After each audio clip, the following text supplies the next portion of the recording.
ನಮಸ್ಕಾರ. ಇವತ್ತೊಂದು ಸುಲಭವಾಗಿರೋ ತರಕಾರಿ ಪಲ್ಯ ಮಾಡೋಣ. ಇದಕ್ಕೆ ನಾನು ಹೆಚ್ಚಿಟ್ಕೊಂಡಿರೋದು ಈರುಳ್ಳಿ, ಟೊಮ್ಯಾಟೊ, ಆಲೂಗಡ್ಡೆ ಮತ್ತು ಕ್ಯಾಪ್ಸಿಕಮ್. ಬನ್ನಿ ಮಾಡೋಣ. ಒಂದು ಬಾಣಲೆ ತಗೊಳ್ಳಿ, ಅದಕ್ಕೊಂಚೂರು ಎಣ್ಣೆ ಹಾಕಿ, ಮಾಮೂಲು ತುಂಬ ಕಷ್ಟದ್ದೇನಲ್ಲ, ಸಾಸಿವೆ ಹಾಕಿ ಚಿಟಪಟ ಅಂತ ಅನಿಸ್ತಾ ಇದ್ದೀರಾ? ಹೀಗೆ.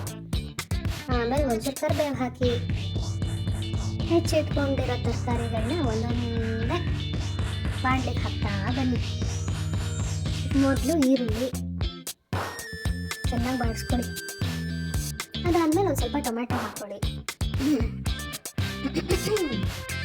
ಗಂಟಲು ಒಂಚೂರು ಎಣ್ಣೆನೇ ಗೊತ್ತಾಗುತ್ತೆ. ಇವಾಗ ಒಂಚೂರು ಅರಿಶಿನ ಹಾಕ್ಕೊಳ್ಳಿ. ಗಂಟಲು ಸರಿ ಹೋಯ್ತು. ಈರುಳ್ಳಿ ಟೊಮೆಟೊನು ಚೆನ್ನಾಗಿ ಬೇಯ್ತಾ ಇದೆ. ಚೂರು ಉಪ್ಪು ಹಾಕ್ಕೊಂಡ್ರೆ ಇನ್ನೂ ಚೆನ್ನಾಗಿ ಬೇಯುತ್ತೆ. ಆಮೇಲೆ ಆಲೂಗಡ್ಡೆ, ಕ್ಯಾಪ್ಸಿಕಮ್ ಎಲ್ಲ ಹಾಕೊಂಡು ಚೆನ್ನಾಗಿ ಕೈಯಾಡಿ. ಚೆನ್ನಾಗಿ ಕುಕ್ಕಾಗಬೇಕು. ಸುಮ್ಮನೆ ಹಾಕೊಂಡ್ಬಿಟ್ಟು ಒಂದ್ಸರಿ ಕೈಯಾಡೋದಲ್ಲ, ಚೆನ್ನಾಗಿ ಕುಕ್ಕಾಗಲಿ. ಚೂರು ನೀರು ಹಾಕೋಬೋದು. ಸ್ವಲ್ಪ ನೀರು ಹಾಕ್ಕೊಂಡು ಅರ್ಧಂಬರ್ಧ ಅಕಸ್ಮಾತ್ ಬೆಂದಿದ್ರೆ ಚೂರು ಕಂಪ್ಲೀಟಾಗಿ ಬೇಯಲಿ ಅಂತ ಹೇಳ್ಬಿಟ್ಟು ಒಂದು ಸ್ವಲ್ಪ ಹೊತ್ತು ಮುಚ್ಚಿಬಿಡಿ. ಈ ಕಡೆ ಒಂದು ಜಾರ್ ತಗೊಳ್ಳಿ, ಅದಕ್ಕೆ ಒಂಚೂರು ಕಾಯಿ, ಹುಣಸೆ ಹಣ್ಣು, ಇದು ನಾನು ಹಾಕ್ತಾ ಇರೋದು ಸಾರಿನ ಪುಡಿ ಹಾಕ್ತಾ ಇದ್ದೀನಿ. ಚೂರು ಅಚ್ಕಾರದ ಪುಡಿನೂ ಹಾಕಿ ಜೊತೆಗೆ ಇನ್ನೊಂದು ಖಾರ ಬೇಕು ಅಂದವರು. ಇಲ್ಲ ಅಂತಂದರೆ ಬರೀ ಸಾರಿನ ಪುಡಿ ಒಂದೇ ಸಾಕು.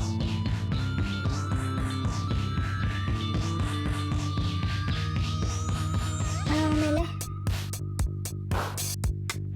ಚೂರು ಕೊತ್ತಂಬರಿ ಸೊಪ್ಪು ಹಾಕೋಬೇಕು.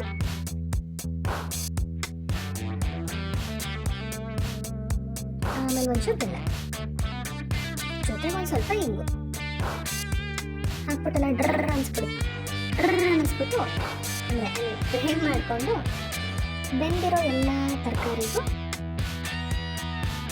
ಇದನ್ನು ಹಾಕ್ಬಿಟ್ಟು ಗ್ರೈಂಡ್ ಮಾಡಿರೋ ಅಂಥ ಮಿಶ್ರಣನ ಹಾಕ್ಬಿಟ್ಟು ಕೈಯಾಡಿ ಚೆನ್ನಾಗಿ. ಅಷ್ಟೇ, ಕೊತ್ತ ಅಂತ ಕುದಿಬೇಕು, ಒಳ್ಳೆ ಘಮ ಬರಬೇಕು. ಅಲ್ಲಿಗಾಗಿದೆ ಅಂತ ಅರ್ಥ.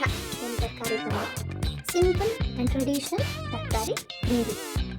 ಚಪಾತಿಗೆ, ದೋಸೆಗೆ, ಅನ್ನಕ್ಕೆ ಎಲ್ಲದಕ್ಕೂ ಚೆನ್ನಾಗಿರುತ್ತೆ.